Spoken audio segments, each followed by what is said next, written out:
Namaskaram.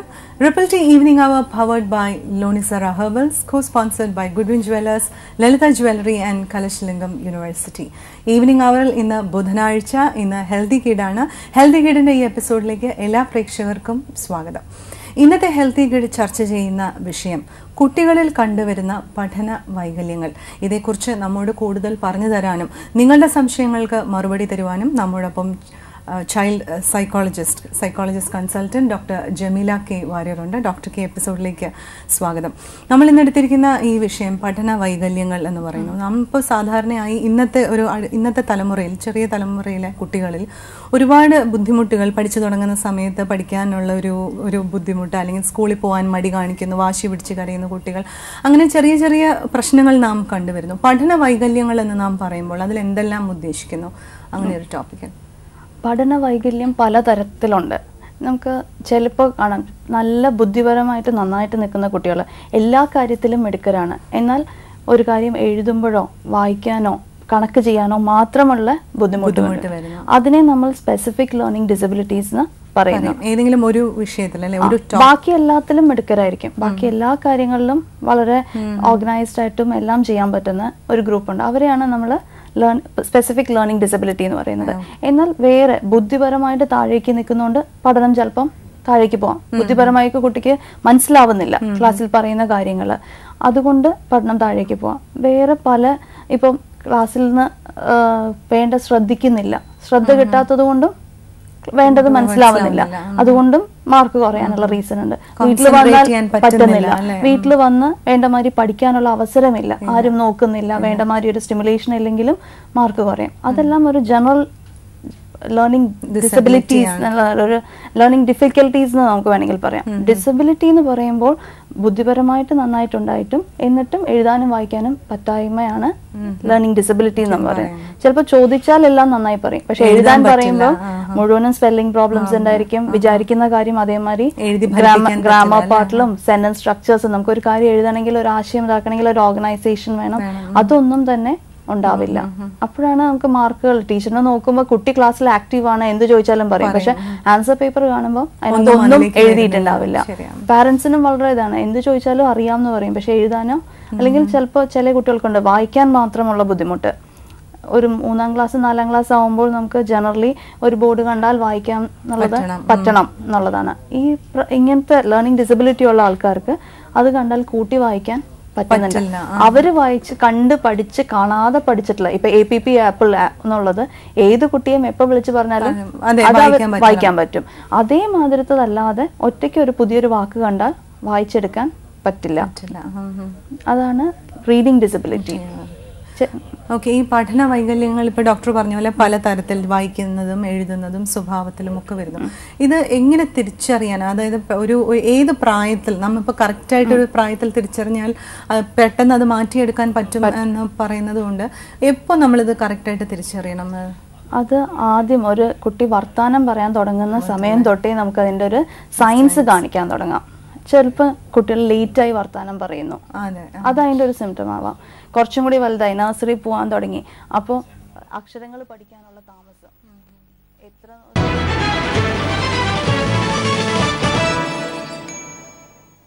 വായിക്കാൻ പഠിക്കാനുള്ള delay, അങ്ങനെ പല ലെറ്റേഴ്സ് റിവേഴ്സ് ചെയ്യാനുള്ള ടെൻഡൻസി, മിറർ ഇമേജ് ആയിട്ട് എഴുതുക, ബി കണ്ടാൽ ഡി പറയുകയാണ്, ഡി കണ്ടാൽ ബി എന്ന് പറയുക, അതൊക്കെ പഠന വൈകല്യത്തിന്റെ ലക്ഷണങ്ങളാണ്.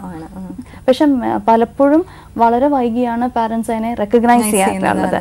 മിക്കപ്പോഴും ഇപ്പം നമ്മളൊക്കെ സാധാരണ ഒരു കുട്ടി സംസാരിക്കാൻ താമസിച്ചു കഴിഞ്ഞാൽ ഓക്കെ, ഇങ്ങനെ ചില കുട്ടികൾ ഇങ്ങനെ നീണ്ടു പോകും എന്നാണ് സാധാരണ. പക്ഷെ ഏറ്റവും അപകടമായിട്ടുള്ളത് മിക്കപ്പോഴും കുട്ടികൾ വരാറുള്ളത് ഒരു 7ാം ക്ലാസ് ഒക്കെ ആയി, അപ്പോഴേക്കാണ് പാരന്റ്സിന് അതിനെ പറ്റിയിട്ട് പഠിത്തം ബാക്കിലേക്ക് ആവുന്നു.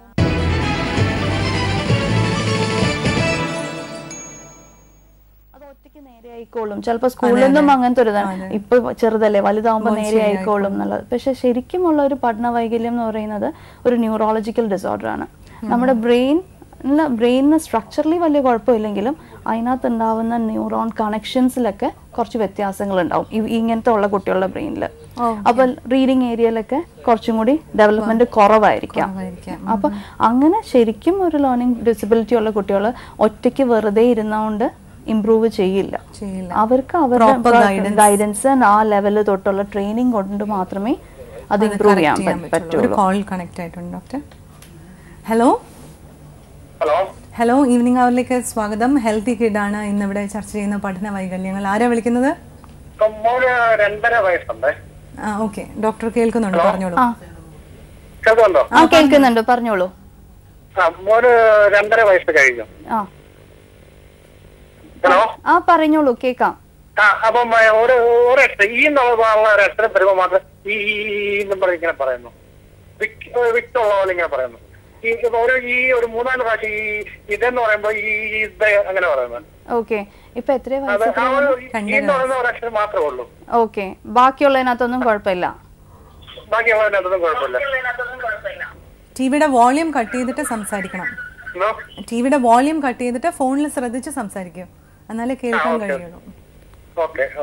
അല്ല, ഈ ഏജില് ഇപ്പൊ കുട്ടി മാത്രമേ ഉള്ളൂ പ്രശ്നം വരുന്നത്.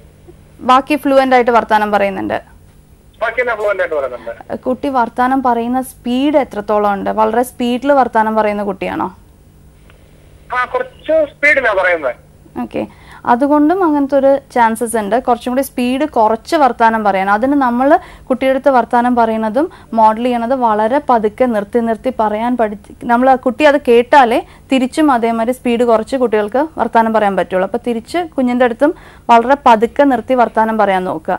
പിന്നെ ഒന്നുള്ളത്, അതിനെപ്പറ്റി കോൺഷ്യസ് ആക്കാതിരിക്കുക. ഇപ്പൊ 2.5 വയസ്സല്ലേ ആയിട്ടുള്ളൂ. അപ്പം അതിനെ പറ്റിയിട്ട് മോറായിട്ട് ഇത് വരുമ്പോൾ പെട്ടെന്ന് കറക്റ്റ് ചെയ്യുക, അങ്ങനത്തെ പോയാൽ കുഞ്ഞിന് അതിനെപ്പറ്റി തന്നെ വളരെ ഒരു ധൈര്യക്കുറവ് വരും. ആ ഒരു വാക്ക് എത്തുമ്പോഴത്തേക്കും കൂടുതൽ ശ്രദ്ധ കൊടുത്ത് കൂടുതൽ പേടികൊണ്ട് തന്നെ, ഒരു ആങ്സൈറ്റി കൊണ്ട് തന്നെ അത് റിപ്പീറ്റ് ചെയ്യാനുള്ള ചാൻസ് ഉണ്ട്. അപ്പൊ അതുകൊണ്ട് അവിടെ വിക്ക് വരുമ്പോൾ മേ ബി നമുക്ക് അറിയാം കുഞ്ഞ് എന്താണ് വിചാരിക്കുന്നത് ആ സമയത്ത് എന്നുള്ളത്. അത് നമുക്കൊന്ന് സബ്സ്റ്റിറ്റ്യൂട്ട് ചെയ്ത് പറഞ്ഞു കൊടുക്കാം. ആ സമയത്ത് കുഞ്ഞിനെ ബുദ്ധിമുട്ടിക്കാതെ ആ വാക്കുകൾ പതുക്കെ നമുക്ക് തന്നെ കേൾക്കുന്ന ആൾക്കാർക്ക് ആ വാക്ക് പറഞ്ഞു കൊടുക്കുകയാണെങ്കിൽ കുറച്ചും കൂടി പതുക്കെ അയാൾ അങ്ങ് പിക്കപ്പ് ചെയ്തോളും. അത് കുറച്ചും കൂടി ലേറ്റർ ആയിട്ടും ഒരു 4 വയസ്സായിട്ടും അങ്ങനെ നിൽക്കുന്നുണ്ടെങ്കിൽ മാത്രം ഒരു സ്പീച്ച് അസസ്മെന്റ് ചെയ്യുകയാണ് വേണ്ടത്. എല്ലാ അക്ഷരങ്ങളും പറയുമ്പോൾ ചില അക്ഷരങ്ങൾ മാത്രം പറയുമ്പോൾ അത് വവൽ സൗണ്ട്സ് അങ്ങനത്തെ വരുമ്പോഴാണ് ചിലപ്പോൾ ഉണ്ടാവുക. ഓക്കെ, ആ സ്ഥലത്ത് ആദ്യം കുറച്ച് ദിവസത്തേക്ക് അറ്റ്ലീസ്റ്റ് 1 മന്തിലേക്ക് അതിനെ കോൺഷ്യസ് ആക്കാതെ ആ വാക്കുകൾ വരുമ്പോൾ സബ്സ്റ്റിറ്റ്യൂട്ട് ചെയ്യുക. അല്ലെങ്കിൽ എന്ത് പറ്റും എന്ന് വെച്ചാൽ കുറച്ച് ദിവസം കഴിഞ്ഞാൽ കുഞ്ഞ് അറിഞ്ഞ ആ വാക്കുകളിന് പകരമുള്ള ഒരു വാക്ക് തിരഞ്ഞെടുത്ത് ഉപയോഗിക്കാൻ തുടങ്ങും. അങ്ങനത്തെ വാക്ക് ഈച്ചയ്ക്ക് പകരം വേറെ എന്തെങ്കിലും ഒരു വാക്ക് അതിന് പകരം ഉപയോഗിച്ചു തുടങ്ങും.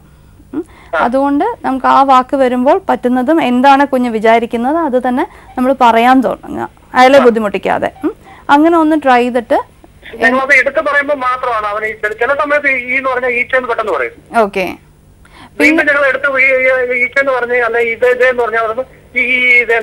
വേണമെങ്കിൽ പിന്നെ ഒന്ന് ചെയ്യാൻ പറ്റുന്നത് കുറെ അതേമാതിരിയുള്ള വാക്കുകൾ എഴുതിയിട്ട് നമുക്ക് ഒന്ന് കുഞ്ഞിന്റെ അടുത്ത് ഇന്ന വാക്കുകൾ ഒന്നും കൂടി റിപ്പീറ്റ് ചെയ്യിക്കാൻ പറയുക.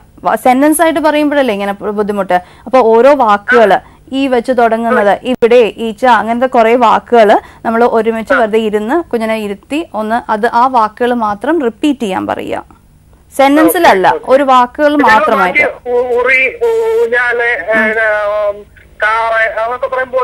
അല്ല, അപ്പൊ ഇത് മാത്രമായിട്ട് കുറച്ചെണ്ണം നമ്മള് ഓക്കെ, ഇത് മാത്രം കുറച്ചു ദിവസം എല്ലാ ദിവസവും അങ്ങനെ കുറച്ചു നേരം അതിനുവേണ്ടി മാത്രം ഒന്ന് ചെലവഴിച്ച് കുട്ടിയുടെ കൂടെ അങ്ങനത്തെ വാക്കുകൾ മാത്രമായിട്ട് ഒന്ന് ഇരുന്ന് പറഞ്ഞു നോക്കുക. അതിന്റെ ഒരു ലിസ്റ്റ് നമുക്ക് കയ്യിൽ വെക്കുക. എല്ലാ ദിവസവും എത്രത്തോളം പറഞ്ഞു അത് ആ ലിസ്റ്റ് എന്നും ഒന്ന് ട്രൈ ചെയ്യുക. സെന്റൻസിൽ വരുമ്പോൾ ആ വേർഡ് വരുമ്പോൾ ഒന്ന് സബ്സ്റ്റിറ്റ്യൂട്ട് ചെയ്ത് നമ്മൾ പറഞ്ഞു കൊടുക്കുക. അങ്ങനെ ഒന്ന് ട്രൈ ചെയ്യാം. ഓക്കെ ഓക്കെ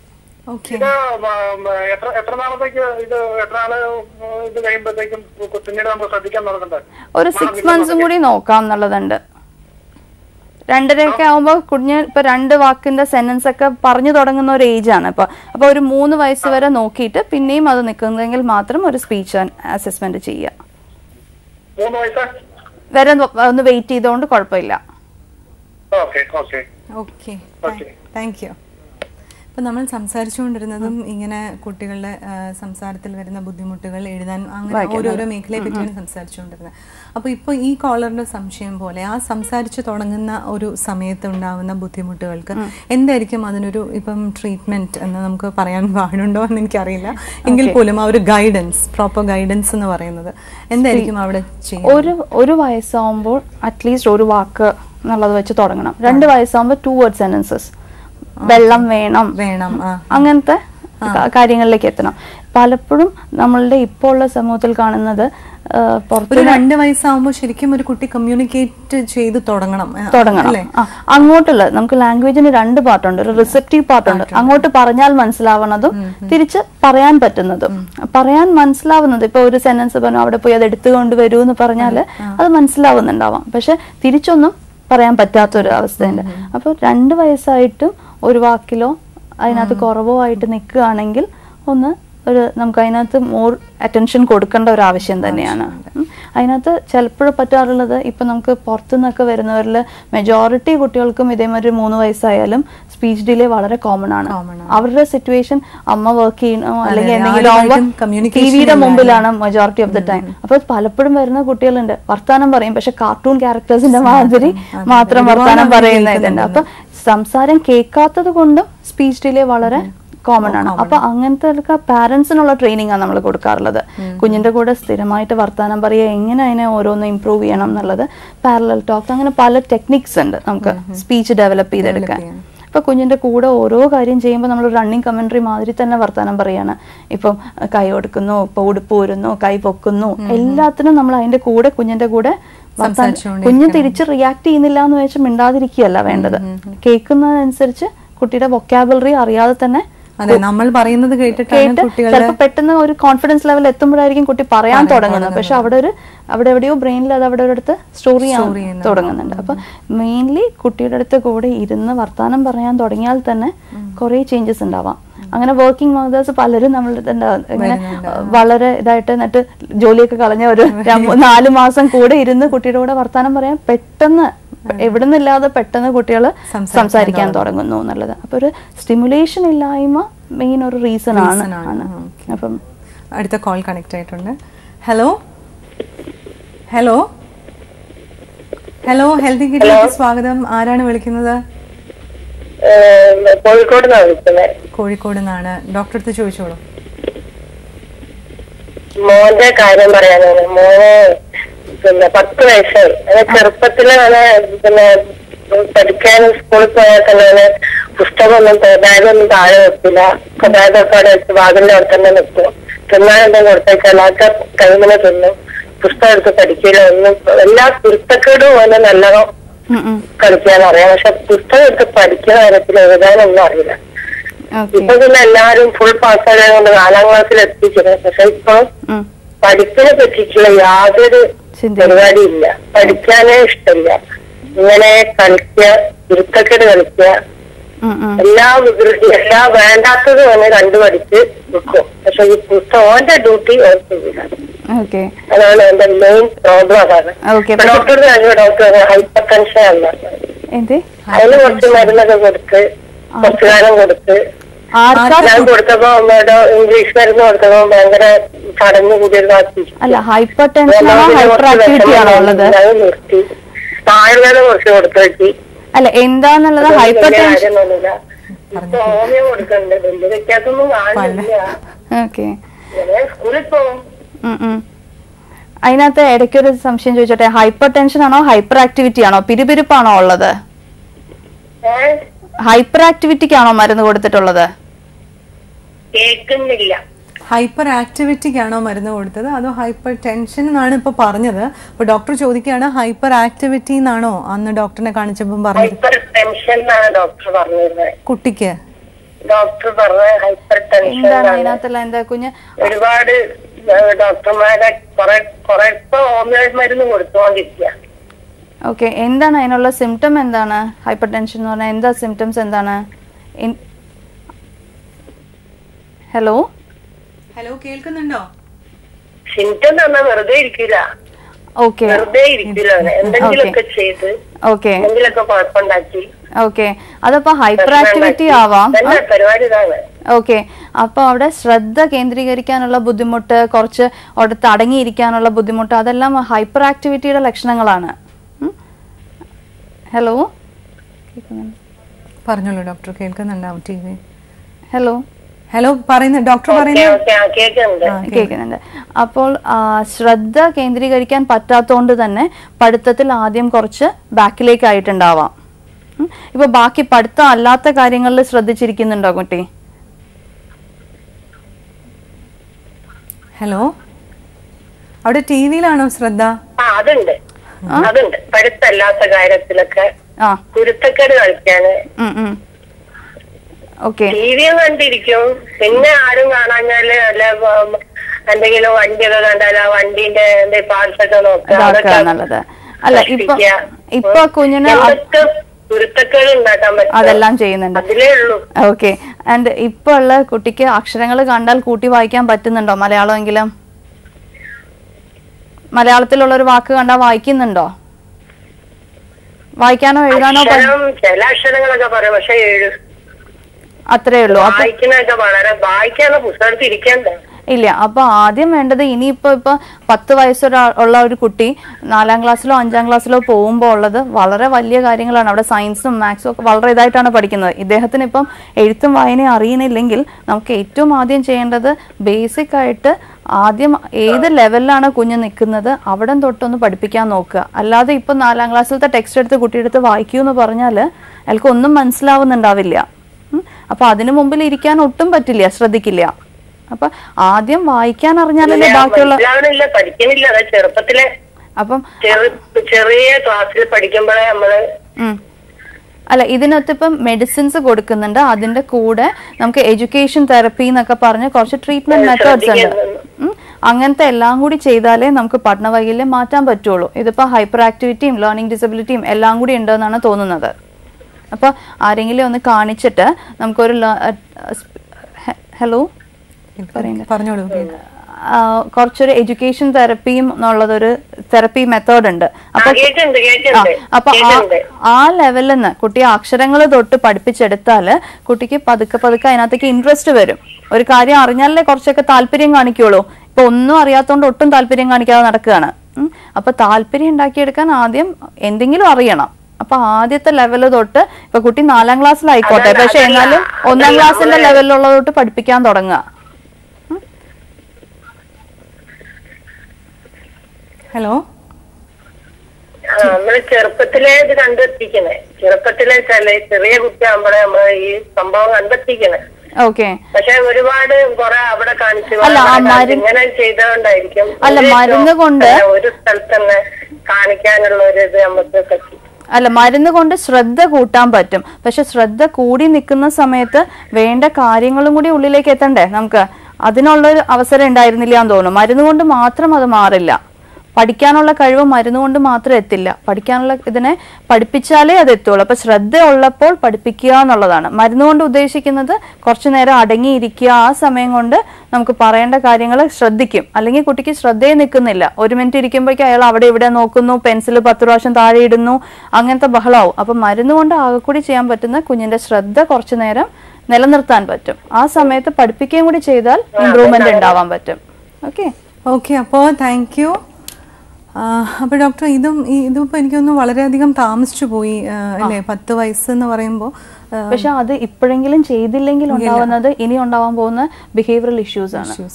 ക്ലാസ്സിൽ ശ്രദ്ധിക്കുന്നില്ല, പിന്നെ വേണ്ടാത്ത കൂട്ടുകെട്ടുകൾ, അങ്ങനത്തേനകത്തേക്കൊക്കെ നമുക്ക് ഇമോഷണലി തന്നെ നമുക്ക് തോന്നും ബാക്കി എല്ലാവരും ഇതാ, എനിക്ക് മാത്രം പറ്റുന്നില്ല. അപ്പൊ ആ ഒരു ലെവലിൽ എത്തുമ്പോഴേക്കും പെൺകുട്ടികളാണെങ്കിൽ ഒരു സങ്കടത്തിന്റെ ലെവലിലേക്കും ഒരു ഉൾവലിയല എന്നുള്ളത് പറയാം, ഒരു വിഡ്രോൺ ആവുക. ആൺകുട്ടികളാണെങ്കിൽ തിരിച്ചു ചിലവര് മോർ അഗ്രസീവ് ആവും, ക്ലാസ്സിൽ ബഹളം വെച്ചൊരു കോമാളി ആവുക, എല്ലാവരുടെയും ശ്രദ്ധ പിടിച്ചു പറ്റാൻ നോക്കുക. നല്ലതായിട്ട് ശ്രദ്ധിക്കുന്നില്ലെങ്കിൽ എന്നാൽ മോശമായിട്ടെങ്കിലും അപ്പൊ എല്ലാവരുടെ അടുത്തും വലിയ വില്ലത്തരം കാണിക്കുക, അങ്ങനത്തെ ഒരു പ്രോബ്ലത്തിലേക്ക് പോകും. അടുത്ത കോൾ കണക്ട് ചെയ്തിട്ടുണ്ട് ഡോക്ടർ. ഹലോ ഹലോ, ഹെൽത്ത് ഗൈഡിലേക്ക് സ്വാഗതം. ആരാണ് വിളിക്കുന്നത്? ഹലോ ഹലോ അതെ, ആരാ വിളിക്കുന്നത്? ഹലോ മാഡം ഞാൻ കൊല്ലത്തിന് വിളിക്കാം. ഓക്കെ, ഡോക്ടറെ അടുത്ത് ചോദിച്ചോളൂ. ഡോക്ടർ ജമീല ഉണ്ട്, ചോദിച്ചോളൂ. പറയോ മാഡം, എന്റെ മോക്ക് ഇപ്പൊ 4 വയസ്സായിട്ടുണ്ട്. അവർക്ക് അതൊന്നും തിരിയത്തില്ല. ഇപ്പം വർത്താനം പറയുമ്പോ ക്ലാരിറ്റി വരുന്നില്ല. കാന്നുള്ള വാക്ക് വരുമ്പോ കാന്ന് തന്നെയല്ല കേൾക്കുന്നത്. കണ്ണിനൊക്കെ എപ്പോഴും കണ്ണ് അങ്ങനെയൊക്കെയാ പറയുന്നത്. ഓക്കെ. നാക്കില് കെട്ടോ അങ്ങനത്തെ എന്തെങ്കിലും ഉണ്ടോ? അത് കാണിച്ചിട്ടില്ല ഇതുവരെ. ഓക്കെ. നാക്ക് പുറത്തേക്ക് നീട്ടാനും ഒക്കെ ബുദ്ധിമുട്ടുണ്ടോ? ഇല്ല, അതിന് കുഴപ്പമില്ല. ചെറിയ 2-3 അങ്ങനെയൊക്കെ വാക്കുകൾ പറയുമ്പോഴേ ഉള്ളു. അല്ല, അതൊന്ന് ബാക്കി ആദ്യത്തെ ഭാഗം ഇപ്പൊ 4 വയസ്സായില്ലേ? 4.5 വയസ്സ്. ഓക്കെ. അപ്പൊ ഒന്നൊരു സ്പീച്ച് തെറപ്പിസ്റ്റിനെ ഒന്ന് കാണിച്ചാലോ അല്ലെങ്കിൽ ENT-യിൽ പോയി ഒന്ന് കാണിക്കുന്നത് നന്നായിരിക്കും. ആദ്യത്തെ ഭാഗം വേറെ മൗത്തിലുള്ള വേറെ ഓറൽ ക്യാവിറ്റിയിൽ വേറെ എന്തെങ്കിലും പ്രോബ്ലം ഉണ്ടോ, ഇതേമാതിരി ടങ് ടൈ ഉണ്ടോ, അങ്ങനത്തെ ഒക്കെ ഒന്ന് നോക്കിയിട്ട് ഇല്ലാന്നുണ്ടെങ്കിൽ കുറച്ച് നമുക്ക് അതിനായിട്ടുള്ള ട്രെയിനിങ് കൊടുത്താൽ മാറാവുന്നതേ ഉള്ളൂ. ആദ്യം ഒരു ടങ് ടൈ ഒന്നും ഇല്ല എന്നുള്ളതൊന്ന് ഉറപ്പുവരുത്തുക. ഓക്കെ. Okay, thank you. അപ്പോൾ നമ്മൾ ഇതുവരെ സംസാരത്തിലുണ്ടാകുന്ന ബുദ്ധിമുട്ടുകൾ, അതിനെന്ത് ഗൈഡൻസ് കൊടുക്കാമെന്ന് പറഞ്ഞു. ഇനി എഴുതി തുടങ്ങുന്ന ഒരു പ്രായത്തിൽ, ആ തുടങ്ങുന്ന പ്രായത്തിൽ എന്നല്ല, എപ്പോഴും എഴുതാൻ ബുദ്ധിമുട്ടുണ്ടാവുന്ന ചില കുട്ടികളുണ്ട്. ഡോക്ടർ നേരത്തെ പറഞ്ഞ പോലെ എല്ലാം അറിയാമായിരിക്കും, പക്ഷെ പരീക്ഷ വരുമ്പോൾ എഴുതി ഫലിപ്പിക്കാൻ പറ്റുന്നില്ല മനസ്സിലുള്ള. എന്തുകൊണ്ടായിരിക്കും ഡോക്ടർ അങ്ങനെ ഒരു, എന്തായിരിക്കും അതിൻ്റെ ഒരു കോസ്? പല റീസൺസ് ഉണ്ട്. ആദ്യം തന്നെ എഴുതുക എന്നുള്ളതിനകത്ത് പല ആക്ടിവിറ്റി നടക്കുന്നുണ്ട്. ഒന്നുള്ളത് മനസ്സിൽ നിന്ന് എങ്ങനെയാണ് ഈ അക്ഷരത്തിന്റെ ഷേപ്പ് എന്ന് മനസ്സിൽ വരണം, എന്നാലേ എവിടുന്ന് തുടങ്ങണം എന്നുള്ളൊരു, അപ്പൊ തലയിൽ ആ ഒരു ലെറ്റർ എങ്ങനെ ഇരിക്കുന്നു എന്ന് കുഞ്ഞിനറിയണം. രണ്ടാമത്തത് ഇപ്പോൾ ഉള്ള നമ്മുടെ ഈ 4 ലൈനിലാണെങ്കിലും ലൈനിനകത്തും ലൈൻ ഇത് രണ്ടിനകത്തും നിക്കണം എന്നുള്ളത്. ചിലപ്പോൾ കുട്ടികൾക്ക് ഫൈൻ മോട്ടോർ, നമ്മുടെ കൈവിന്റെ ഡെവലപ്മെന്റ് അത്രയും ഇല്ലാത്തതുകൊണ്ട് തന്നെ വലുതായിട്ടാവും എഴുതുന്നത്. ആദ്യം കുട്ടികൾ എഴുതുമ്പോൾ വലുതായിട്ടാണ് എഴുതുന്നത്. അത് കഴിഞ്ഞിട്ടാണ് പതുക്കെ ആ ഫൈൻ മോട്ടോർ ഡെവലപ്പ് ചെയ്താണ് ചെറുതിലേക്ക് എത്തുന്നതും. എന്താണ് 4 ലൈന്, അത് എവിടെ തുടങ്ങണം എന്നൊക്കെ ഉള്ളൊരു സെൻസ് വരുന്നത്. ചിലപ്പോൾ പല കുട്ടികൾക്കും ഇതേമാതിരി പഠനവൈകല്യമുള്ള കുട്ടികൾക്ക് അതൊക്കെ ലേറ്റ് ആവാൻ തുടങ്ങും. 1ാം ക്ലാസ് ഒക്കെ ആകുമ്പോഴേക്കും ഇപ്പോൾ ഉള്ള ജനറലി ഉള്ള ട്രെൻഡ് ഒരു 4 ലൈൻ ബുക്കിനകത്തേക്ക് എഴുതണം എന്നുള്ളതിനകത്താണ്. ഈ പഠനവൈകല്യമുള്ള കുട്ടികൾക്ക് അതിനകത്ത് നമുക്കൊരു കാര്യം കാണുന്നത് നോർമൽ ഒരു കുട്ടി കാണുന്നതിനേക്കാളും കുറച്ചും കൂടി ഡിഫറെന്റ് ആയിട്ടാണ്. നേരത്തെ നമ്മൾ പറഞ്ഞു ബ്രെയിനിൽ കുറച്ച് ചേഞ്ചസ് ഉള്ള മാതിരി തന്നെ നമുക്ക് പെട്ടെന്ന് സ്പേസിങ് ജനറലി ഉള്ള കുട്ടികൾക്ക് അറിയാം എത്ര അകലത്തിൽ എഴുതണം എങ്ങനെയെന്നുള്ളത്. ഇവർക്ക് അത് മനസ്സിലാക്കുന്നത് തന്നെ വ്യത്യാസത്തിലാണ്. അപ്പൊ എത്ര സ്പേസിങ് എല്ലാം കൂടി എഴുതി വരുമ്പോൾ എല്ലാം കൂടെ ഒരുമിച്ചാവും എഴുതുന്നത്. ചില അക്ഷരങ്ങൾ വലുത്, ക്യാപിറ്റൽ ലെറ്ററിന്റെ കൂടെ സ്മോൾ ലെറ്റർ എഴുതുക, അങ്ങനത്തെ പ്രോബ്ലംസ് ഒക്കെ. അപ്പൊ ഇങ്ങനത്തെ കുട്ടികൾക്ക് വിഷ്വൽ പെർസെപ്ച്വൽ പ്രോബ്ലംസ് ഉണ്ട്. ഒരു കാര്യം കണ്ട് മനസ്സിലാക്കുന്നതിലും എറേഴ്സ് ഉണ്ട്. അതുകൊണ്ട് തന്നെ എഴുതി ഫലിപ്പിക്കാൻ ബുദ്ധിമുട്ടുണ്ട്. അപ്പൊ ആദ്യം അക്ഷരങ്ങളിലത്തെ ലെവലിൽ അത്, രണ്ടാമത് സ്പെല്ലിങ്സ് എത്തുമ്പോൾ എല്ലാ ലെറ്ററിനും ഒരു ശബ്ദമുണ്ട്. ഇംഗ്ലീഷിൽ നമ്മൾ നോക്കുകയാണെങ്കിൽ ഇംഗ്ലീഷ് ഇപ്പം മെജോറിറ്റി ഇതിനകത്ത്, പക്ഷെ ഏറ്റവും ബുദ്ധിമുട്ടുള്ള ഒരു ലാംഗ്വേജ് എന്നുള്ളത് നമുക്ക് ചിലപ്പോൾ സ്പെല്ലിങ്സ് കുട്ടികൾ ഏറ്റവും ബുദ്ധിമുട്ടുന്നത് ഇംഗ്ലീഷിലാണ്. മലയാളത്തിലാണെങ്കിൽ 2 ചിഹ്നങ്ങൾ അറിയെങ്കിൽ ഒരുവിധം എല്ലാം എഴുതി ഒപ്പിക്കാം. പക്ഷെ ബാക്കിയുള്ളതിനകത്ത് സ്പെല്ലിങ്സ് പഠിപ്പിച്ചെടുക്കുന്നത് വളരെ ബുദ്ധിമുട്ടാണ്. ബിക്കോസ് അവരുടെ മെമ്മറി മോശമാണ്. മറ്റേത് കുറെയൊക്കെ കണ്ട് തന്നെ കുട്ടികൾ പഠിക്കുന്നുണ്ട്. ചിലപ്പോൾ ഡക്കിന് എഴുതാൻ DUCK സൗണ്ട് വരുമ്പോ CK എഴുതുന്നുണ്ട്. എന്നാൽ ബ്ലാങ്ക് എന്ന് എഴുതുമ്പോ എന്നുള്ള K മാത്രം മതി അല്ലെ. അപ്പൊ അവിടെ ചില റൂൾസ് ഒക്കെ ഉണ്ട്. എന്തുകൊണ്ടാണ് CK എഴുതുന്നത്, എന്താണ് K എന്നുള്ളത്. ബാക്കി ചില നോർമൽ കുട്ടികൾ അതൊന്നും അറിയാതെ തന്നെ ഒറ്റയ്ക്ക് പഠിക്കുന്നുണ്ട്. പക്ഷെ ഇങ്ങനത്തെ ബുദ്ധിമുട്ടുള്ള കുട്ടികൾക്ക് അത് അത്ര മെമ്മറിയിൽ നിൽക്കുന്നില്ല. നമുക്കൊരു അക്ഷരം കണ്ടാൽ ആ മെമ്മറി വെച്ച് ഇന്നയൊക്കെ ആയിരിക്കും സ്പെല്ലിംഗ് എന്നുള്ളത് എഴുതി ഫലിപ്പിക്കാൻ പറ്റും. ഇവരുടെ ഓർമ്മശക്തിയുടെ ഭാഗമാണ്. വിഷ്വൽ മെമ്മറി വളരെ മോശമായിരിക്കും. കണ്ടിട്ട് മനസ്സിലാക്കി വെക്കുന്നത്. മറ്റുള്ളവർക്ക് അത് ഓക്കെ ഇന്ന അക്ഷരങ്ങൾ ഉണ്ടെന്ന് ഒറ്റയടിക്ക് നോക്കിയാൽ മനസ്സിലാവും. ഇവരുടെ ബ്രെയിൻ അത് പ്രോസസ് ചെയ്ത് പതുക്കെ ആയതുകൊണ്ട് അത്ര പെട്ടെന്ന് അങ്ങോട്ട് അവിടെ ഉറക്കുന്നില്ല. അപ്പം അതുകൊണ്ടാണ് ഇപ്പൊ ലൈറ്റ് എന്നുള്ള സ്പെല്ലിങ്ങിൽ ഇപ്പൊ ഒരു ഡിസ്ഗ്രാഫി ഉള്ള കുട്ടി LIGHT ഒന്നും എഴുതൂല, LITE ലൈറ്റിൽ നിൽക്കും. ബിക്കോസ് അവര് ആ മെമ്മറി നിൽക്കുന്നില്ല എന്നുള്ളത്. അപ്പൊ അങ്ങനത്തെ സ്പെല്ലിങ്സിന്റെ തൊട്ട് ഓരോ ഏജിലും ആദ്യം ചെറിയ കുട്ടികളിലാണെങ്കിൽ അക്ഷരം എഴുതുന്നത് വലിയ കുറച്ചും കൂടി 1-ാം ക്ലാസ് 2-ാം ക്ലാസ് ആകുമ്പോഴേക്കും വേർഡ്സിലേക്ക് കുറച്ചും കൂടി വലുതാകുമ്പോൾ സെന്റൻസസും വലിയ ക്വസ്റ്റ്യൻ ആൻസർ എഴുതാൻ തുടങ്ങുമ്പോഴാണ് ഇത് എപ്പോഴും പുറത്തേക്ക് വരുന്നത്. അതുവരെ ഒരുവിധം മാർക്ക് കിട്ടി പോകാൻ പറ്റും. വലിയ വലിയ പാരഗ്രാഫ്സും സെന്റൻസും എഴുതാൻ തുടങ്ങുമ്പോഴേക്കുമാണ് ഇത് മുഴുവനുമായിട്ടൊരു കണക്ഷൻ ഇല്ലാതെ വരുന്നു എന്നുള്ളത് റിയലൈസ് ചെയ്യുന്നതും ടീച്ചേഴ്സും പാരന്റ്സും ഐഡന്റിഫൈ ആണ് യൂഷ്വലി ഒരു 3ാം ക്ലാസ് കഴിയുമ്പോഴാണ്. എപ്പോഴും എനിക്ക് തോന്നുന്നു എപ്പോഴും പല പേരൻസും ഒരുപാട് താമസിച്ചു പോകുന്നില്ലേ ഐഡന്റിഫൈ ചെയ്ത് അതിനൊരു കറക്റ്റ് ഗൈഡൻസ് കൊടുക്കാൻ. 8ാം ക്ലാസ് ഒക്കെ ആയിട്ട് ഇപ്പൊ നേരത്തെ പറഞ്ഞ മാതിരി 5ാം ക്ലാസ്സിൽ ഒന്നും അറിയുന്നില്ല എന്ന് പറയുന്ന മാതിരി 8ാം ക്ലാസ് ഒക്കെ ആയിട്ട് ഒന്നും ഇതാവാതെ വരാറുണ്ട്. പക്ഷെ അവിടെയൊക്കെ വേണ്ട പ്രോപ്പർ ട്രെയിനിങ് കൊടുത്താൽ പെട്ടെന്ന് പിക്കപ്പ് ചെയ്യും. അവരുടെ ജനറൽ കോൺഫിഡൻസ് വളരെ ഇംപ്രൂവ് ചെയ്യും. അത് വളരെ പെട്ടെന്ന് അതിനെ ചേഞ്ച്. പക്ഷെ ലേണിംഗ് ഡിസബിലിറ്റി ഒരു ന്യൂറോളജിക്കൽ കംപ്ലൈന്റ് ആയതുകൊണ്ട് തന്നെ അത് മുഴുവനായിട്ട് മാറ്റാൻ നമുക്ക് പറ്റില്ല. ഓക്കെ, നമുക്ക് അതിലേക്ക് തിരിച്ചു വരാം. ഒരു കോൾ കണക്ട് ചെയ്തിട്ടുണ്ട്. ഹലോ ഹലോ ഹലോ ഹെൽത്ത് കിറ്റിലേക്ക് സ്വാഗതം. ആരാ വിളിക്കുന്നത്? ഞാൻ ആരാണ്? ഓക്കെ, ഡോക്ടർ അടുത്ത് ചോദിച്ചോളൂ. എന്റെ മോൻ 6ാം ക്ലാസ്സിലാണ് പഠിക്കുന്നത്. അവനാണെങ്കിൽ പിന്നെ പെട്ടെന്ന് പഠിക്കുന്ന കാര്യങ്ങള് ഓർമ്മയിരിക്കില്ല. പെട്ടെന്ന് അങ്ങനെ കുറെ പ്രാവശ്യം വായിച്ചുകൊണ്ടേയിരിക്കും. പക്ഷെ അത് എന്താണെന്ന് മനസ്സിലാക്കി പഠിക്കുന്നില്ല. ഓക്കെ, എന്ത് മീഡിയത്തിലാണ് മോൻ പഠിക്കുന്നത്? മലയാളം മീഡിയം ആണോ ഇംഗ്ലീഷ് മീഡിയം ആണോ? ടിവിയുടെ വോളിയം കട്ട് ചെയ്തിട്ട് ഫോണിൽ ശ്രദ്ധിക്കണം. എന്തോ ടിവിയുടെ വോളിയം പൂർണ്ണമായിട്ടും കട്ട് ചെയ്തിട്ട് ഫോണിൽ ശ്രദ്ധിക്കുക. ഓക്കെ, മലയാളം പഠിക്കുമ്പോൾ ഈ ബുദ്ധിമുട്ട് വരുന്നുണ്ടോ? മലയാളം പെട്ടെന്ന് പഠിച്ചെടുക്കുന്നുണ്ടോ? മലയാളം പഠിച്ചെടുക്കുന്നില്ല, ഇംഗ്ലീഷ് കുഴപ്പമില്ല, പഠിച്ചെടുക്കുന്നുണ്ട്. വളരെ സ്ലോ ആണ്, പഠിക്കാൻ വളരെ സ്ലോ ആണ്.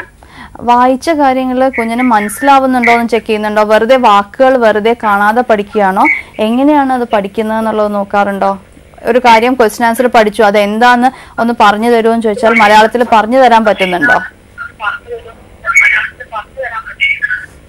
കുറച്ചൊക്കെ പറഞ്ഞു തരുന്നുണ്ട്, നല്ലതായിട്ട് അവന് പറഞ്ഞു തരാൻ പറ്റുന്നില്ല. കുറച്ചൊക്കെ പറഞ്ഞു തരുന്നുണ്ട്. പിന്നെ അവൻ പഠിക്കുന്ന ആ സമയം ഇപ്പൊ ഒരു ക്വസ്റ്റ്യൻ പഠിക്കാൻ കൊടുത്തു കഴിഞ്ഞാൽ അതിങ്ങനെ പഠിച്ചുകൊണ്ടേയിരിക്കും ഒരേ സമയം.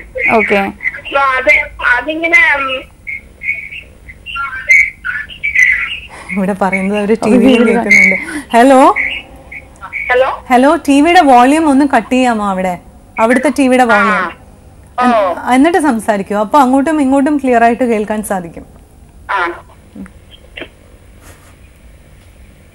ഹലോ, എനിക്കൊന്നും കേൾക്കുന്നില്ല. ഇനി പറയൂ കേക്കാം. പറഞ്ഞോളൂ, ഇവിടെ കേക്കാം. അപ്പൊ ഡോക്ടർ ഉത്തരം പറയും. പറഞ്ഞോളൂ. എനിക്ക് കൊച്ചി ഇങ്ങോട്ട് കേൾക്കുന്നതൊന്നും കേൾക്കുന്നില്ല. ഞാനാണ് ടി വി പൂട്ടി നോക്കിയത്. അല്ല, ഇവിടെ ഒന്നും പറയുന്നില്ല. അവിടെ പറയുന്നത് ഡോക്ടർ കേട്ടുകൊണ്ടിരിക്കുകയാണ്. ഇവിടെ ഒന്നും പറയുന്നില്ല. എല്ലാം അത് പഠിക്കുന്ന കാര്യത്തിനെ പറ്റിയാണ് ഞാൻ പറഞ്ഞത്. അത് മനസ്സിലായി. അവൻ കുറച്ചു നേരം വായിക്കും ക്വസ്റ്റ്യൻ. മനസ്സിലായി, അത് മനസ്സിലായി. തിരിച്ചും നമ്മള് ഒരു പഠിച്ചെന്ന് ചോദിക്കുമ്പോ തിരിച്ച് പറയുമ്പോ കാണാതെ പറയുമ്പോ അവൻ അത് ഭയങ്കര ബുദ്ധിമുട്ടായിട്ട്. അല്ല, അത് ചിലപ്പോ മോൻ കാണാതെ പഠിക്കുന്നോണ്ടാവാം പ്രോബ്ലം. നമുക്ക് കുറച്ച് ഭാഗമല്ലേ കാണാതെ പഠിക്കാൻ പറ്റുള്ളൂ. ഇതിപ്പോ ഇങ്ങനെ ഒരേമാതിരി ഉരുവിട്ട് പഠിക്കുമ്പോ കുറച്ചൊരു 5-6 സെന്റൻസ് പഠിച്ചെടുക്കാൻ തന്നെ ബുദ്ധിമുട്ടെടുക്കാറുണ്ട്. നമുക്ക് ചില കുട്ടികൾ പഠിക്കുന്ന ഒരു രീതിയുണ്ട്. ആദ്യം ഒരു സെന്റൻസ് പഠിക്കുക, പിന്നെ രണ്ടാമത് ഇതെല്ലാം കൂടെ ഒരുമിച്ച് പറഞ്ഞു നോക്കുക. അത് പക്ഷെ ശരിയായിട്ടുള്ളൊരു പഠന രീതിയല്ല.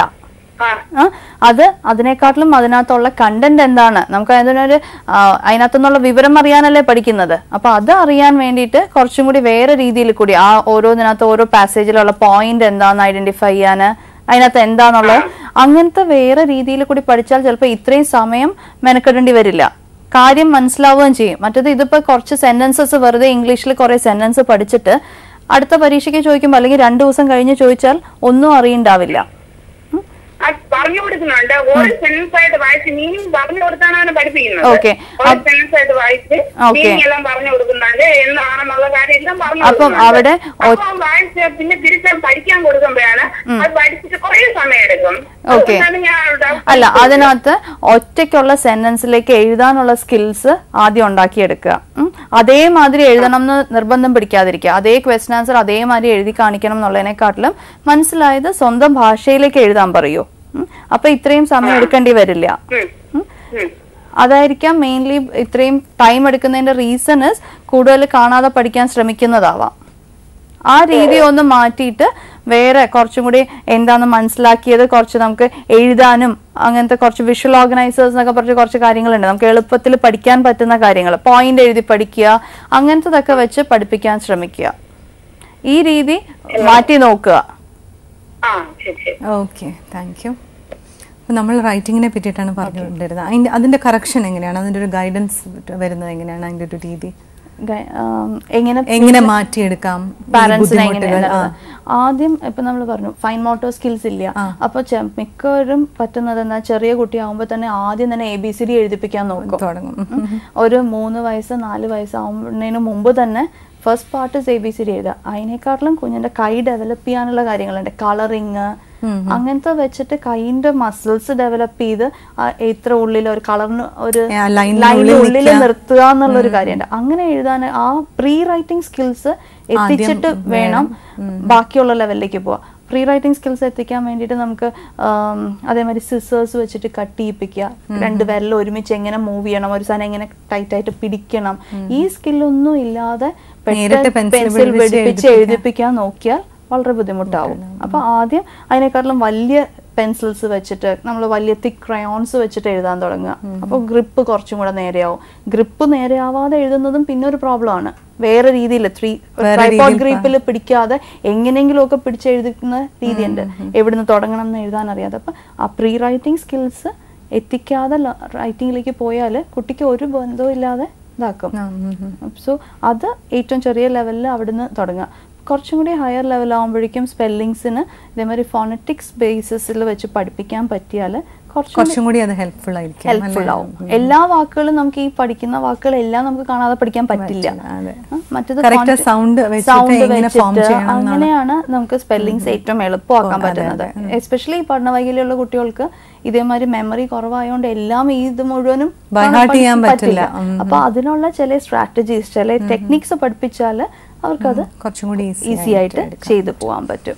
ഓക്കെ, ഈ എഴുതി തുടങ്ങി കുറച്ച് മുതിർന്ന ക്ലാസ്സുകളിലേക്ക് വരുമ്പോൾ പിന്നെ വരുന്നൊരു പ്രശ്നം എന്ന് പറയുന്നത് ചിലപ്പോൾ ലാംഗ്വേജസിലൊക്കെ മിടുക്കനായിരിക്കാം, സബ്ജക്ട്സ് വരുമ്പോൾ ഇപ്പോൾ സയൻസിൽ ബുദ്ധിമുട്ട് കണ്ടുപിടിക്കുന്നു, അല്ലെങ്കിൽ മാത്ത് ചെയ്യാൻ, കണക്ക് ചെയ്യാൻ ആ ഒരു സബ്ജക്റ്റ് ഇഷ്ടപ്പെടുന്നില്ല ചില കുട്ടികൾ.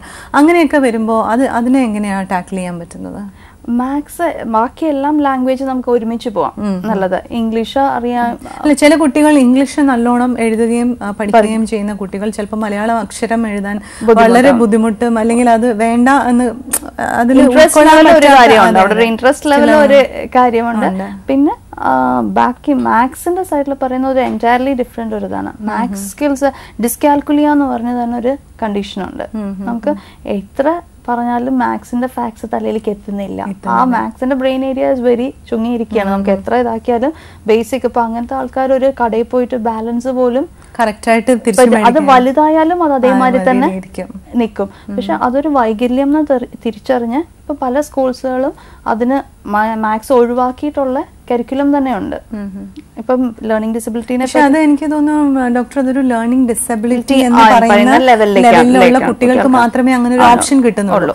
അല്ലാതെ തന്നെ നമ്മുടെ സാധാരണ, അതായത് ഒരു നോർമൽ സ്കൂളിൽ പഠിച്ചു പോകുന്ന കുട്ടികൾക്കും അവിടെ പറ്റുന്നത് ആദ്യത്തെ ബേസ് ഇല്ലാതെ പോകുന്നു എന്നുള്ള ഒരു പ്രോബ്ലം ഉണ്ട്.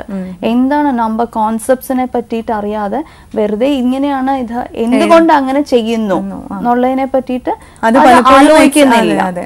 ജസ്റ്റ് ഒരേമാതിരിയുള്ള പ്രോബ്ലംസ് കുറെ ഇട്ട് കൊടുത്താൽ അതേമാതിരി ചെയ്യാം. അല്ലാതെ എന്താണ് അതിന്റെ ബാക്കിലേക്കുള്ളത്, എന്താണ്, എന്തുകൊണ്ട് ഇങ്ങനെ പെർസെന്റേജ് എന്ന് വെച്ചാൽ എന്താണ്, അങ്ങനത്തെ നോട്ടിൽ ഇതാ അങ്ങനത്തെ ഒന്നും ആലോചിക്കുന്നത് തന്നെ ഇല്ല എന്നുള്ള ആ കോൺസെപ്റ്റ് ഇല്ലാതെ പോകുന്നത് കൊണ്ട് മാത്സ് എപ്പോഴും വളരെ ബുദ്ധിമുട്ടാവുന്ന ഒരു ഇതാണ്. കുട്ടികൾ ബാക്കിയുള്ളത് പഠിക്കുന്ന മാതിരി തന്നെ മാത്സും കാണാതെ പഠിക്കാൻ ശ്രമിക്കും. ഇതേമാതിരി ഇന്ന വേർഡ് കണ്ടാൽ ഇന്നതാണ് ചെയ്യേണ്ടത്, അത് പക്ഷെ ചെയ്യണം, ഇന്നത് കണ്ടാൽ ഇങ്ങനെയെന്ന് പറഞ്ഞാല് അത് കുറച്ചും കൂടി ഹയർ ലെവലിൽ എത്തുമ്പോൾ ഒന്നും ഇല്ലാതാവാതെയാവും. ഒരു 5ാം ക്ലാസ് 6ാം ക്ലാസ് വരെ പോവാം. അത് കഴിഞ്ഞാൽ ഹയർ കോൺസെപ്റ്റ്സിലേക്ക് ഒന്നും ചെയ്യാൻ മാത്സ് പലപ്പോഴും ആദ്യത്തെ ബേസ് ശരിയാവാത്തതും അത് മാത്സിനെ പേടിയിലേക്ക് എത്തിക്കുന്നുണ്ട്. നോർമൽ ഒരു കുട്ടികൾക്ക് പോലും മാത്സ് ഭയം എന്നുള്ളത് വളരെ കോമൺ ആയിട്ടുള്ള ഒരു കാര്യമാണ്. പിന്നെ ശ്രദ്ധക്കുറവ് കൊണ്ടും മാത്സിൽ ബുദ്ധിമുട്ടുകൾ ഉണ്ടാക്കാം. നല്ലതുണ്ട്. ഓക്കെ, ഇനി അടുത്തൊരു സ്റ്റേജ്, അടുത്തൊരു പ്രോബ്ലം എന്ന് പറയുന്നത് ഇപ്പോൾ വളരെ കോമൺ ആയിട്ട് നമ്മൾ കേൾക്കുന്ന ഹൈപ്പർ ആക്ടിവിറ്റി അല്ലേ? ഒരുപാട് കുട്ടികളിൽ നിന്നത് കേൾക്കുന്നുണ്ട്. അവരുടെ സ്വഭാവ രൂപീകരണം അടിസ്ഥാനം തന്നെ അല്ലേ, തുടങ്ങുമ്പോൾ സമയത്ത് തന്നെ കുറച്ച് പ്രശ്നങ്ങൾ ഉണ്ടാവുന്നു. പിന്നീട് അവർ വലിയ ക്ലാസ്സിലേക്ക് പോകുമ്പോഴും ഇതിനോടനുബന്ധിച്ചുള്ള പ്രശ്നങ്ങൾ ഉണ്ടാവുന്നു. എന്താണ് ബേസിക് ആയിട്ട് ഇപ്പോൾ ഒരു കാണുന്ന ഒരു പ്രേക്ഷകറിന് അടിസ്ഥാനമായി ഹൈപ്പർ ആക്ടിവിറ്റി എന്ന് പറയുമ്പോൾ ഉദ്ദേശിക്കുന്നത് എന്താണ്? ഹൈപ്പർ ആക്ടിവിറ്റി ഏതൊക്കെ രീതിയിൽ വരാം?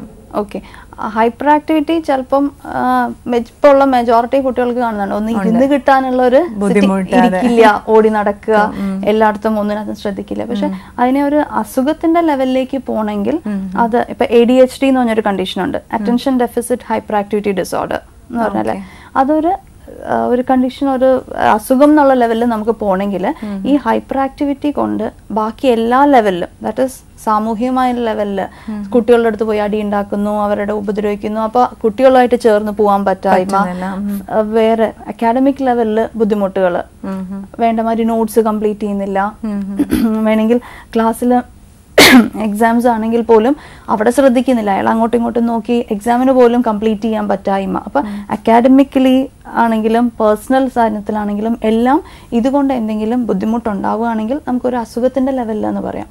അല്ലെങ്കിൽ ഇപ്പോൾ ഉള്ള കുട്ടികൾക്ക് ഹൈപ്പർ ആക്ടിവിറ്റി അല്ലാത്തുള്ളത്, അസുഖം എന്നുള്ള അല്ലാതെ തന്നെ ജനറലി ഉള്ള ഒരു റെസ്റ്റ്ലെസ്നെസ് കൂടുന്നുണ്ട്. അതിന് എനിക്ക് തോന്നുന്നു നമ്മുടെ പാരന്റിങ് സ്റ്റൈല്, നമ്മുടെ അങ്ങനത്തെ എല്ലാം വളരെ മാറുന്നുണ്ട്. പണ്ടത്തെ മാതിരി ഇരുന്ന് ഒരു കഥ കേൾക്കാനുള്ള ഒരു ക്ഷമ പറഞ്ഞു കൊടുക്കാനുള്ള ക്ഷമ പേരൻസിന് ഇല്ല. അത് പലപ്പോഴും വരുമ്പോ പലരും ചോദിക്കും, കഥ പറഞ്ഞു കൊടുത്താൽ കുട്ടി തിരിച്ചു പറയുന്നുണ്ടോന്ന്. ഞങ്ങള് കഥ പറഞ്ഞു കൊടുക്കാൻ നോക്കിയിട്ടില്ല എന്നുള്ളതാണ്. അത്ര പോലും, ബിക്കോസ് അതിന് അങ്ങനെ കഥ കേൾക്കുന്നത് വഴി നമുക്ക് ക്ലാസ്സിൽ പോയാലും കേൾക്കേണ്ടതാണ്. കുറച്ചു നേരം അടങ്ങിയിരുന്ന് ശ്രദ്ധിക്കാനുള്ള കഴിവുകൾ കൊണ്ടാണ് പണ്ടത്തെ കുട്ടികൾ ക്ലാസ്സിൽ പോയിരുന്നത്. ഇപ്പം അതില്ലാത്തതുകൊണ്ട് തന്നെ അവിടെ ചെല്ലുമ്പോൾ കുറച്ചു നേരം ശ്രദ്ധിക്കും, പിന്നെ അങ്ങോട്ട് ഇങ്ങോട്ട് നോക്കുമ്പോൾ അങ്ങനത്തേക്ക് പോകുന്നുണ്ട്. പിന്നെ തിരിച്ചു വരാം, ഒരു കോൾ കണക്ട് ആയിട്ടുണ്ട്. ഹലോ ഹലോ ഹെൽത്തി കിഡിലേക്ക് സ്വാഗതം. ആരാ വിളിക്കുന്നത്? ഹലോ, എന്റെ മോന്റെ കാര്യം ചോദിക്കാനാണ്. Okay, doctor. മോന് 16 വയസ്സ് കഴിഞ്ഞ്. ഇപ്പൊ എന്റെ മോനല്ല, എന്റെ അനിയത്തിയുടെ മോനാ. അപ്പൊ അവൻ പഠിച്ചുകൊണ്ടിരിക്കുമ്പം കുറെ നേരം വായിച്ചുകൊണ്ടിരിക്കും. കുറച്ച് കഴിയുമ്പോ മറ്റു ഭാഗങ്ങളിലേക്കും മറ്റു പരിസരങ്ങളിലും ശ്രദ്ധിച്ചുകൊണ്ടിരിക്കും. അപ്പോഴത്തേക്ക് അശ്രദ്ധ ഉണ്ടാവുന്നു. അത് എന്താ, എന്നാ ക്ലാസ്സിൽ ശ്രദ്ധിച്ചിരിക്കുകയും ഉടൻ തന്നെ മറുപടി പറയുകയും ചെയ്യും. ഓക്കെ, അല്ല എല്ലാവർക്കും തന്നെ നമുക്ക് ശരാശരി ഒരാൾക്ക് ഒരു 30 മിനിറ്റിൽ കൂടുതൽ ശ്രദ്ധിക്കാനുള്ള കഴിവില്ല. നമുക്ക് എല്ലാവരും തന്നെ ഒരു 30 മിനിറ്റ് കഴിയുമ്പോൾ വേറൊരു കാര്യത്തിലേക്ക് ശ്രദ്ധ പോകുന്നത് വളരെ സാധാരണമായിട്ടുള്ളൊരു കാര്യമാണ്. അപ്പം 30 മിനിറ്റ് കഴിഞ്ഞാല് ഒരു അരമണിക്കൂർ പഠിച്ചു കഴിഞ്ഞാല് ഒരു 5 മിനിറ്റ് എണീറ്റ് നടക്കുക, ഒന്ന് ബ്രേക്ക് എടുക്കുക, നമുക്ക് ബ്രെയിൻ ഒന്ന് റെസ്റ്റ് കൊടുക്കുക എന്നുള്ളത് കൊണ്ട് ആണ് അത് ഏറ്റവും നല്ലത്. അങ്ങനെ പഠിക്കുന്ന രീതിയാണ് ഏറ്റവും നല്ലത്. 1.5 മണിക്കൂർ ഒന്നും ഒരുമിച്ച് പഠിക്കുന്നേക്കാട്ടിലും നമുക്കൊരു മാക്സിമം 30 to 40 മിനിറ്റ് ഓരോ വാചകവും ഇങ്ങനെ പറഞ്ഞുകൊണ്ടിരിക്കുമ്പോഴും പെട്ടെന്ന് തന്നെ ശ്രദ്ധ, പിന്നെ പരിസരങ്ങളിലേക്ക് അങ്ങ് ശ്രദ്ധിച്ചിരിക്കും. ഓക്കെ, ചെറിയ കുട്ടി മുതലേ അങ്ങനെയായിരുന്നു? അങ്ങനെ. അപ്പൊ ഡോക്ടറെ കാണിച്ചായിരുന്നു. എന്നിട്ടോ കുഴപ്പമൊന്നുമില്ലെന്ന് പറഞ്ഞു. അല്ല, അതാണ് നമ്മളിപ്പോ ഇവിടെ പറഞ്ഞുകൊണ്ടിരിക്കുന്നത്. ചിലവർക്ക് അങ്ങനെ ജന്മനാ തന്നെ കുറച്ച് അങ്ങനത്തെ ഒരു പ്രോബ്ലം ഉണ്ടാവും, കുറച്ച് ശ്രദ്ധിക്കാനുള്ള കഴിവ് കുറവ് എന്നുള്ളത്. അവർക്ക് കുറച്ചു നേരം ശ്രദ്ധിച്ചു കഴിഞ്ഞാൽ ഒന്ന് എണീറ്റ് നടക്കണം അങ്ങനത്തെ. അപ്പൊ അതിന് വേണ്ടിയിട്ട് കുറച്ചും കൂടി അധികം ഫിസിക്കൽ ആക്ടിവിറ്റി ചെയ്യുന്നത് നല്ലതാണ്. എന്നും രാവിലെ എണീറ്റ് കുറച്ച് ഓടുക, അങ്ങനത്തെ നമുക്കൊരു എക്സസ് എനർജി ഉണ്ട് അവർക്ക്. കുറച്ച് എത്ര ഇതായാലും ക്ഷീണിക്കില്ല, പിന്നെയും ഭയങ്കര എനർജി ലെവൽ ഉണ്ടാവും. അപ്പൊ അങ്ങനത്തെ എനർജി കുറച്ച് കളയുക എന്നുള്ളത് നല്ലതാണ്.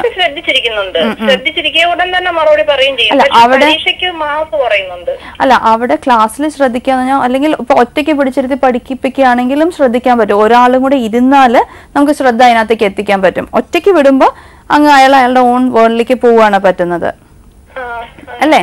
അപ്പം അതിനെ പതുക്കെ ഇഷ്ടമുള്ള കാര്യങ്ങളിൽ ഏർപ്പെട്ടെങ്കിലും ശ്രദ്ധ നിലനിർത്താനുള്ള കഴിവ്, ഇഷ്ടമുള്ള ബുക്സ് വായിക്കുക, പഠിത്തമല്ല എന്തെങ്കിലും വേറെ എന്തെങ്കിലും കാര്യത്തിലെങ്കിലും ശ്രദ്ധ നിർത്താൻ പറ്റിയാല്. കളിക്കത്തൊന്നുമില്ല, മറ്റു കുട്ടികളുമായിട്ടും അങ്ങനെ സമ്പർക്കമൊന്നുമില്ല. ഓക്കെ, വലിയ ഇങ്ങനെ മൊബൈലിന്റെ ഉപയോഗമൊന്നുമില്ല, അങ്ങനെയൊക്കെ ഉള്ളൊരു. ഓക്കെ, അല്ല കളിയും അതും ഒക്കെ വേണം എന്നുള്ളത്, അതൊക്കെ ശ്രദ്ധ കൂട്ടാനും ബാക്കിയുള്ള ഈ പ്രോബ്ലത്തിനൊക്കെ ഒരു വഴിയാണ്. ബാക്കിയുള്ള കുട്ടികളുടെ അടുത്ത് വർത്താനം പറയുക, അതെല്ലാം നമ്മുടെ നോർമൽ ഒരു 16 വയസ്സുള്ള ഒരു കുട്ടി ചെയ്യേണ്ട കാര്യമാണ്. പഠിത്തത്തിൽ മാത്രം ആവുമ്പോഴും ചിലപ്പോൾ കുറച്ച് ബോറടിക്കുമ്പോഴും ഒക്കെ അതേമാതിരി ആവാം. അപ്പൊ ബാക്കിയുള്ളൊരു എല്ലാ ഇതിനകത്തും ഒരേമാതിരി ശ്രദ്ധ കൊടുക്കാൻ പറ്റണം. ഓക്കെ, ശരി. Okay, thank you. നമ്മൾ പറഞ്ഞുകൊണ്ടിരുന്ന ഹൈപ്പർ ആക്ടിവിറ്റിയെ കുറിച്ചിട്ടാണ്. അപ്പോൾ കുട്ടികൾ ഈ ചെറിയ പ്രായത്തിൽ ഇപ്പോൾ പേരൻസ് എനിക്കൊന്ന് ഇന്നത്തെ സമൂഹത്തിൽ ഇന്നത്തെ ഫാമിലീസിലുണ്ടായി വന്നൊരു മാറ്റത്തിൽ അതിന്റെ കൂടെ ഇപ്പോൾ ഉള്ള ഇതിനകത്ത് ഇതേമാതിരി മൊബൈലിന്റെ അല്ലെങ്കിൽ വീഡിയോ ഗെയിംസിന്റെ എക്സസീവ് യൂസ്, അതെല്ലാം ഈ ഫാസ്റ്റ് ഗെയിംസ് കൊണ്ട് ഈവൻ പേഷ്യൻസ് വരുമ്പോ പറയും എല്ലാ ഇതാണ് ശ്രദ്ധിക്കും. എന്തിനാ ശ്രദ്ധിക്കുക? ടിവിയിൽ അല്ലെങ്കിൽ മൊബൈൽ കൊടുത്താൽ എത്ര നേരം വേണമെങ്കിലും.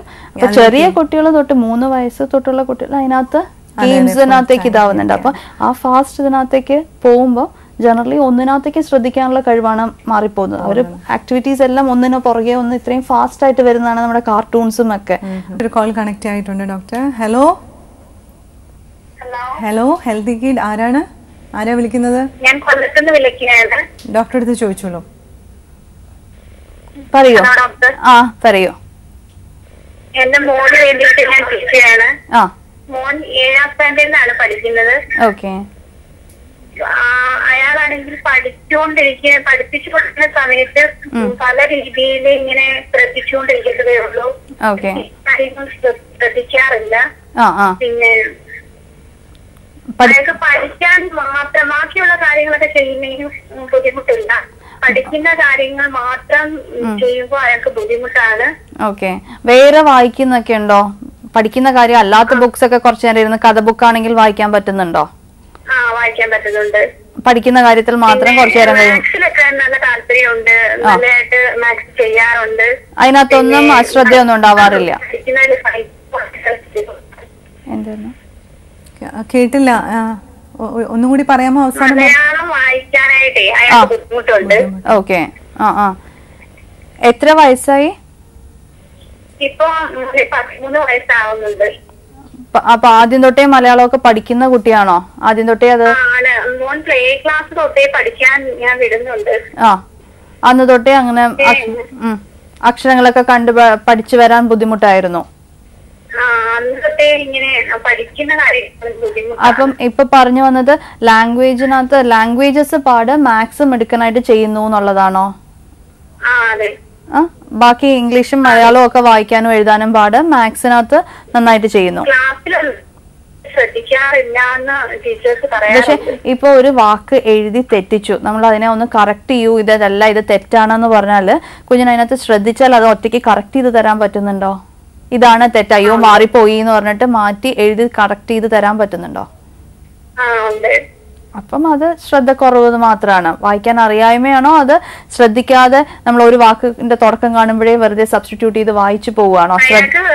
ഈ പഠിക്കാനായിട്ട് എന്തോ ഒരു വലിയ ബുദ്ധിമുട്ട് പോലുണ്ട്, എന്താണെന്ന് അറിയത്തില്ല. ഓക്കെ. അല്ല, അങ്ങനെ ഒരു ഇതുണ്ടെങ്കിൽ ഒരു പ്രോപ്പർ ഒരു നമുക്ക് പഠന വൈകല്യം വല്ലതും ഉണ്ടോ അല്ലെങ്കിൽ വേറെ എന്താണ് ബുദ്ധിമുട്ട് എന്നുള്ളതിന് നമുക്കൊരു അസസ്മെന്റ്സ് ചെയ്ത് നോക്കുക എന്നുള്ളൊരു കാര്യമുണ്ട്. നമുക്ക് കുറച്ച് ടെസ്റ്റിംഗ് ചെയ്ത് നോക്കിയാൽ അതിനകത്തുനിന്ന് എന്താണ് കറക്റ്റ്, എവിടെയാണ് ബുദ്ധിമുട്ട്, അവിടെ എന്ത് ചെയ്താൽ അത് മാറ്റാൻ പറ്റും എന്നൊക്കെ ഉള്ളത് കണ്ടുപിടിക്കാൻ പറ്റും. ഇപ്പൊ മിടുക്കനായിട്ട് മാത്സ് ഒക്കെ ചെയ്യുന്നുണ്ടെങ്കിൽ കുട്ടിക്ക് ബുദ്ധിയുണ്ട്, അതൊക്കെ അല്ലേ. അപ്പൊ എന്നിട്ടും പഠിക്കുന്നില്ലെങ്കിൽ അത് എവിടെയാണ്? എല്ലാവർക്കും ശരിക്കും ഒരു കുട്ടിക്കും വഴക്ക് കേൾക്കുന്നതോ ക്ലാസ്സിൽ മോശക്കാരനാവുന്നതോ ഇഷ്ടമല്ല. അപ്പൊ അവിടെ എന്തെങ്കിലും ഒരു ജെനുവിൻ റീസൺ കൊണ്ടായിരിക്കാം കുഞ്ഞ് പഠിക്കാതിരിക്കുന്നത്. അപ്പൊ അത് എന്താന്ന് കണ്ടെത്തിയാല് അത് നേരെയാക്കാൻ പറ്റുന്നതേ ഉള്ളൂ. Okay, thank you doctor. ഇന്നത്തെ എപ്പിസോഡിന് സമയം കഴിയാറായി. ഇപ്പം നമ്മൾ ഹൈപ്പർ ആക്ടിവിറ്റി പറഞ്ഞു, അതിന് ഒരു എങ്ങനെ അത് കറക്റ്റ് ചെയ്യാം പെട്ടെന്നൊന്ന് പറയുകയാണെങ്കിൽ? പെട്ടെന്ന് പറയാൻ പറ്റില്ല. പാരന്റ്സിന്റെ സൈഡിൽ നമുക്ക് കുറെ ആക്ടിവിറ്റീസ് കൊടുത്ത് കുറച്ചു നേരം ക്ഷമയോടെ ഇരിപ്പിക്കുക എന്നുള്ളത് പേരന്റ്സിന്റെ ഒരു ഫുൾ സപ്പോർട്ട് വളരെ വേണം. പാരന്റ്സും അത് മോഡൽ ചെയ്താലേ പറ്റുള്ളൂ. അവര് വന്ന് ടി വി കണ്ടിട്ട് കൂടെ എടുത്ത് ടി വി കാണണ്ടെന്ന് പറഞ്ഞോണ്ട് കാര്യമില്ല. അതേമാതിരി ഫുഡ് ഹാബിറ്റ്സിലും വളരെ ഒരു അധികം പങ്കുണ്ട് ഹൈപ്പർ ആക്ടിവിറ്റിയുടെ ഇതിനകത്ത്. നമ്മളിപ്പോ ഷുഗർ കണ്ടന്റ് കൂടുതൽ, ചോക്ലേറ്റ്സ് കൂടുതൽ, ക്രീം ബിസ്ക്കറ്റ്സ്, അതൊക്കെ ഭയങ്കര അഡിക്റ്റീവും ആണ്. ഇതേമാതിരി ഫുഡിൽ ഇപ്പോൾ ഉള്ള പ്രിസർവേറ്റീവ്സ് ഉള്ള സാധനങ്ങൾ, അത് നോർമൽ ഒരു വ്യക്തിക്ക് അതിനകത്ത് വലിയൊരു വ്യത്യാസം ഉണ്ടാവില്ലെങ്കിലും ഇതേമാതിരി ഹൈപ്പർ ആക്റ്റീവ് ആയിട്ട് നിൽക്കുന്ന ഒരാളുടെ അടുത്ത് കുറച്ചുകൂടി ഇപ്പൊ ഒരു നമ്മള് പല ക്രീം ബിസ് ചോക്ലേറ്റ് വിത്ത് ക്രീം ഒക്കെ ആയിട്ടുള്ള ഒരു സാധനം കഴിച്ചു കഴിഞ്ഞാൽ their energy level is high. അപ്പൊ അതോടെ പിന്നെ അടങ്ങിയിരിക്കാൻ പറ്റില്ല, അതെടുക്കണം ഇതെടുക്കണം ഒന്നിനകത്തേക്ക് ശ്രദ്ധിക്കാനുള്ള ഇതുണ്ട്. അപ്പൊ ഫുഡ് ഹാബിറ്റ്സ് ഒരു സൈഡിൽ നിന്നുണ്ട്, ബാക്കിയുള്ള കുറച്ച് അറ്റൻഷൻ ആക്ടിവിറ്റീസ്, ഇപ്പൊ പസിൽസ്, വായിക്കുന്നത്, അങ്ങനത്തെ കുറെ ആക്ടിവിറ്റീസ് കൊണ്ട് പതുക്കെ ആദ്യം തന്നെ പഠിത്തത്തിൽ ശ്രദ്ധ കൂടുക എന്നുള്ളതല്ല, ഇഷ്ടമുള്ള കാര്യത്തിൽ ശ്രദ്ധ കൂട്ടിയെടുക്കുക. ആ ശ്രദ്ധ പിന്നെ പതുക്കെ ഗ്രാജുവലി പഠിത്തത്തിലേക്കും ജനറലൈസ് ചെയ്തോളൂ. ഓക്കെ. ഇപ്പോൾ ഒരു കുട്ടി വളർന്നു തുടങ്ങുന്ന ഒരു സമയത്ത് ഇപ്പോൾ രണ്ട് രീതിയിൽ വരെ ശരിക്കും ജന്മന വൈകല്യങ്ങളോട് കൂടി ജനിക്കുന്ന കുട്ടികളുണ്ട്. അതും ചിലപ്പോൾ ജനിക്കുന്ന സമയത്ത് അറിയുന്നുണ്ടാവില്ല, ഈ ഇതുപോലെ എഴുതാനും സംസാരിക്കാനും ഒക്കെ തുടങ്ങുന്ന പ്രായത്തിലായിരിക്കണം ഇതിൻ്റെ ഒരു വൈകല്യമാണെന്ന് നമ്മൾ തിരിച്ചറിയുന്നത്. അല്ലാതെ നോർമലായിട്ട് എല്ലാ സ്റ്റേജും കറക്റ്റായിട്ട് ചെയ്ത് വരുന്ന കുട്ടികളിൽ ചിലപ്പോൾ ഒരു ഏരിയയിൽ പ്രോബ്ലംസ് വരാറുണ്ട്. അപ്പോൾ പേരൻസ് ശ്രദ്ധിക്കേണ്ട അടിസ്ഥാനപരമായ കാര്യങ്ങൾ ഇന്ന പ്രായത്തിൽ ഇപ്പോൾ സംസാരിക്കുന്നത്, എഴുതുന്നത്, അതൊന്നും പറയാമോ ഡോക്ടർ? എല്ലായിടത്തും ഇപ്പൊ ഈ നമ്മൾ നേരത്തെ പറഞ്ഞു വന്ന കാര്യങ്ങളെല്ലാം തന്നെ ഡെവലപ്മെന്റൽ ഡിസോർഡേഴ്സ് ആണ്, ഡെവലപ്മെന്റിന്റെ കോഴ്സിലേ വരുന്നതാണ്. പഠനവൈകല്യം എന്നൊക്കെ പറയുന്ന സാധനം പിന്നീട് ഇപ്പൊ നന്നായി പഠിച്ചിരുന്നു, ഒരു 7ാം ക്ലാസ് 8ാം ക്ലാസ് ആയിട്ട് പഠിക്കാത്തത് നമ്മൾ ഒരിക്കലും പഠനവൈകല്യം എന്ന് പറയില്ല. അപ്പൊ ആദ്യം തൊട്ട് തന്നെ കണ്ടുവരുന്ന ഡെവലപ്മെന്റിലെ എല്ലാ ഫേസിലും ഇതേമാതിരി കണ്ടുവരുന്ന ഇഷ്യൂസിനാണ് നമ്മൾ ഡെവലപ്മെന്റൽ ഡിസോർഡേഴ്സ് എന്ന് പറയുന്നത്. അപ്പൊ ചില മൈൽ സ്റ്റോൺസ് ഉണ്ട് നമുക്ക് ഫിസിക്കലി ഓൾസോ. ഒരു വയസ്സായാൽ കുഞ്ഞൊന്ന് നടക്കണം എന്നുള്ളത്, 4 മാസം കഴിയുമ്പോൾ തല ഉറക്കണം, കമഴണം എന്നൊക്കെയുള്ള, അതേമാതിരി ആ മൈൽ സ്റ്റോൺസ് ലേറ്റ് ആവുകയാണെങ്കിൽ ഡെഫിനറ്റ്ലി അവിടെ എന്തെങ്കിലും ഒരു പ്രോബ്ലം ഉണ്ട്.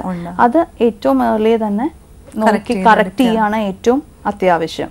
വർത്തമാനത്തിലാണെങ്കിലും എല്ലാത്തിലും അതേമാതിരി എവിടെയെങ്കിലും ഒരു ഡിലേ കാണുകയാണെങ്കിൽ അറ്റ് ദ ഏർലിയസ്റ്റ് അതിനെ കറക്റ്റ് ചെയ്താൽ അധികം ബുദ്ധിമുട്ടുകൾ ഉണ്ടാവില്ല. അല്ലെങ്കിൽ ആ ഒരു ലാഗ് വന്നു കഴിഞ്ഞാൽ ബാക്കി എല്ലാ ഏരിയാസിലും അത് എഫക്റ്റ് ചെയ്യാം എന്നുള്ളതാണ്. ഓക്കെ, ഇന്നത്തെ എപ്പിസോഡ് ഇവിടെ നമുക്ക് തീർക്കണം. ഇപ്പോൾ വൈകല്യങ്ങൾ അല്ലെങ്കിൽ ചെറിയ ചെറിയ പ്രശ്നങ്ങൾ വരുന്ന കുട്ടികളെ അത് കറക്റ്റ് സമയത്ത് അല്ലേ, ആ ഒരു പ്രശ്നം ഏറ്റവും ഏർലിയസ്റ്റ് ആയിട്ട് അത് പ്രശ്നങ്ങൾ കണ്ടുപിടിച്ച് ഇപ്പോൾ ഒരുപാട് സ്പെഷ്യലിസ്റ്റുകൾ അല്ലേ, ഓരോ ഫീൽഡിനും സ്പെഷ്യലിസ്റ്റുകളുണ്ട്. അപ്പോൾ നമ്മുടെ കുട്ടികൾക്ക് കറക്റ്റ് സമയത്ത് ആ ഒരു പ്രോപ്പർ ഗൈഡൻസ് കൊടുക്കുകയാണെങ്കിൽ തീർത്തും അവരെല്ലാവരും മിടുക്കന്മാരും മെഡിക്കുകളും ആയിത്തീരും. ഇന്നത്തെ എപ്പിസോഡിൽ വന്ന ഡോക്ടർ ജമീല കെ വാര്യറാണ് ഇത്രയും സമയം നമ്മളോട് ഇതിനെപ്പറ്റി സംസാരിച്ചുകൊണ്ടിരുന്നത്. ഡോക്ടർക്ക് ഹെൽത്തി കിഡിൻ്റെ പേരിൽ നന്ദി. Thank you.